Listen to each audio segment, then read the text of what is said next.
ओम श्री परमात्मने नमः। विसर्ग संधि के अगले नियम के अंतर्गत नया सूत्र लेंगे अपन। सूत्र रहेगा सस जुसोरु।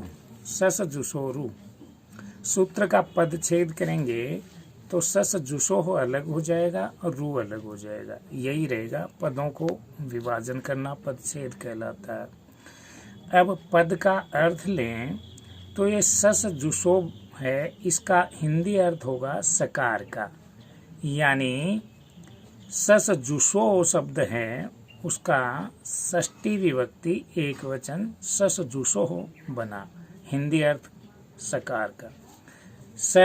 सजुस इसका होगा रू, यानी स अक्षर का और सजुस शब्द का दोनों का आदेश सूत्र क्या करेगा? रू करेगा।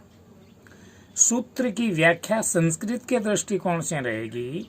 पदांत से सस से सजु से शब्द से च रू स्यात्, अर्थात पद के अंत में सस्य यानी सकार का, स अक्षर का, सजुस शब्द और सजुस शब्द च और सजुस शब्द का रू होता है हो।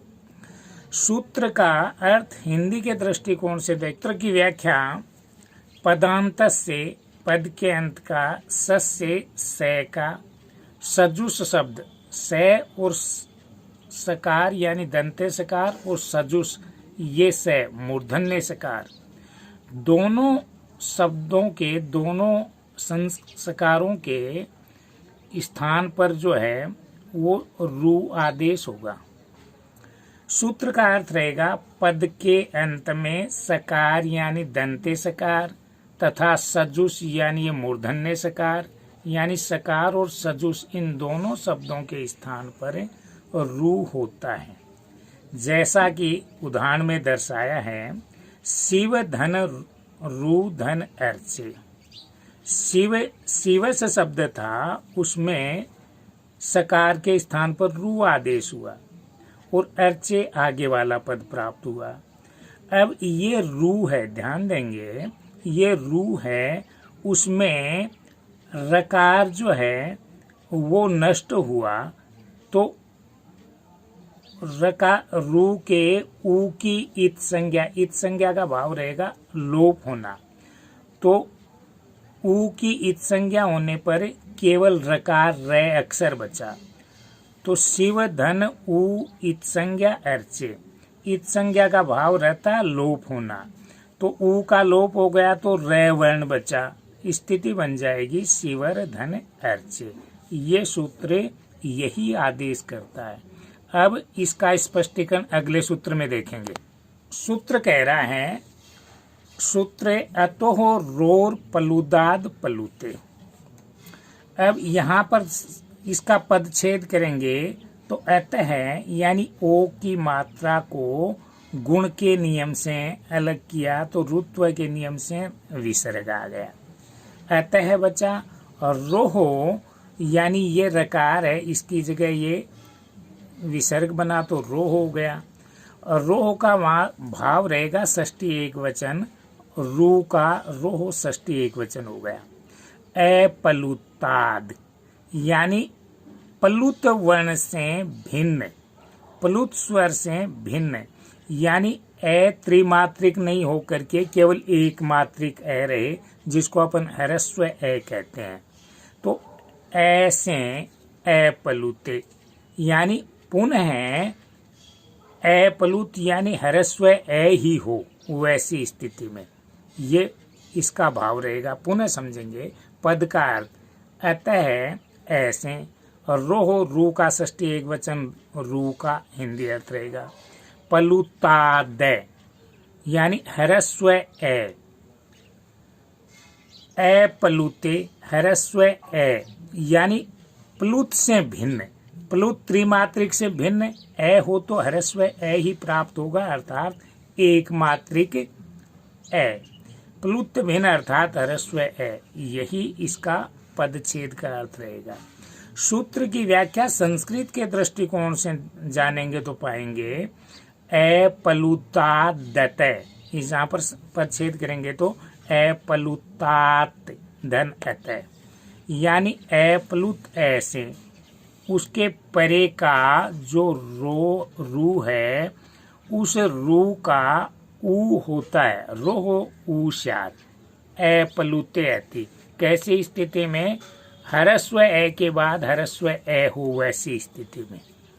सूत्र का हिंदी अर्थ रहेगा ए प्लुत यानी ऐसे परे रू को ऊ आदेश होता है। ए प्लुत अतः ऐसे परे रू का ऊ आदेश होता है। ए प्लुत ऐसे परे हो यानी पुनः ए हरस्व हो, वैसी स्थिति में। इसका स्पष्टीकरण करेंगे तो स्पष्टतः अपन पाएंगे विसर्ग का ओ हो जाना।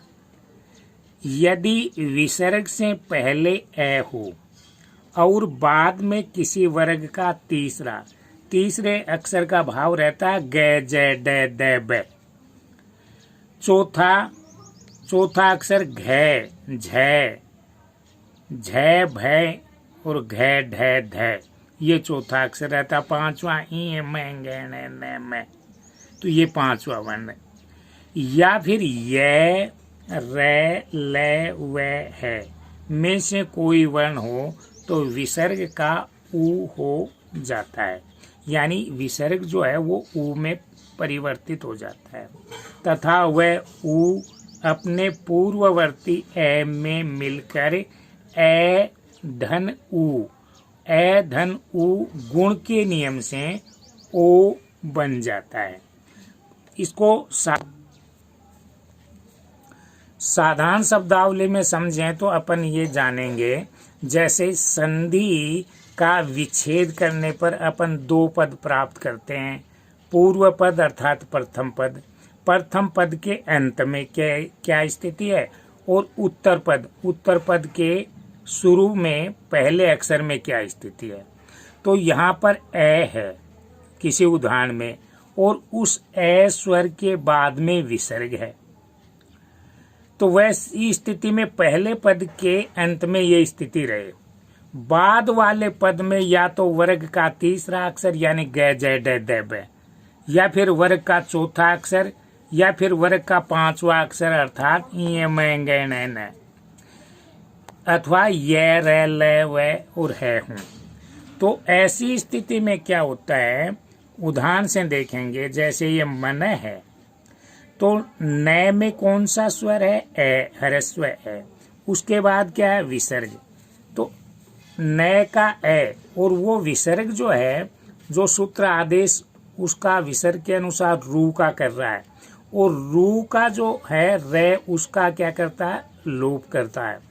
तो बचा क्या, ए प्लस ऊ बराबर ओ गुण के नियम से, यानी न का ए और विसर्ग रूपी ऊ, तो ए ऊ बराबर ओ, और रथ अगला पद है।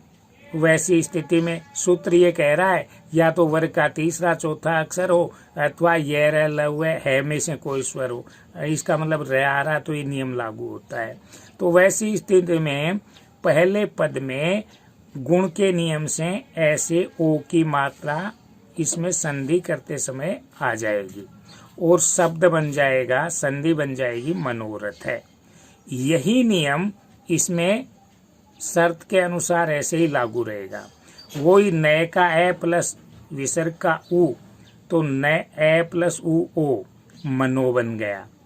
योग आगे वाला शब्द है। सूत्र कह रहा है कि दूसरे पद में ये रह लव अथवा वर्ग का तीसरा चौथा पांचवा अक्षर हो तो ये नियम लागू होता है, इसलिए मनोयोग है। ऐसे ही अपन समझेंगे, मन है धन रमय, तो मनोरमय गुण के नियम से विसर्ग का ऊ हुआ और ओ गुण के नियम से मनोरमय। अधय गति, वर्ग का तीसरा अक्षर प्राप्त हो रहा दूसरे पद के प्रथम अक्षर में, यहाँ पर विसर्ग का ऊ हुआ तो यहाँ पर ए प्लस ऊ बराबर ओ अधो बन गया, और गति चूंकि तीसरा अक्षर है इसलिए नियम लागू है, अधोगति। वय वृद्ध है, वय इसमें य में ए है प्लस विसर्ग का ऊ है और आगे वय प्राप्त हो रहा है तो वयोवृद्ध शब्द निर्मित हो गया। मन है हरे है, तो वहां पर वो ही गुण के नियम से मनोहर बन गया। मन भाव वर्ग का चौथा अक्षर प्राप्त हो रहा है भय के रूप में, इसलिए नियम लागू होता है मनोभाव। सरह वर, तो यहाँ पर वह प्राप्त हो रहा है और वही ह्रस्व र में ए है, ए प्लस विसर्ग का उ हो गया सरोवर। यश धरा, तो यहाँ पर सकार का ए और आगे विसर्ग का उ सूत्र के अनुसार यशोधरा। मन गत वर्ग का तीसरा अक्षर प्राप्त हुआ और न का ए विसर्ग का उ मनोगत। बाल है वदती, तो वह प्राप्त हो रहा है, स्पष्ट नियम लागू होता है, तो यहाँ पर बालो वदती। स है धन दा, तो यहाँ पर समझेंगे से का ए विसर्ग का उ मात्रा हो गई ओ की प्राप्त, तो क्या बन गया अपना यशोता। इसके अनुसार आज के लिए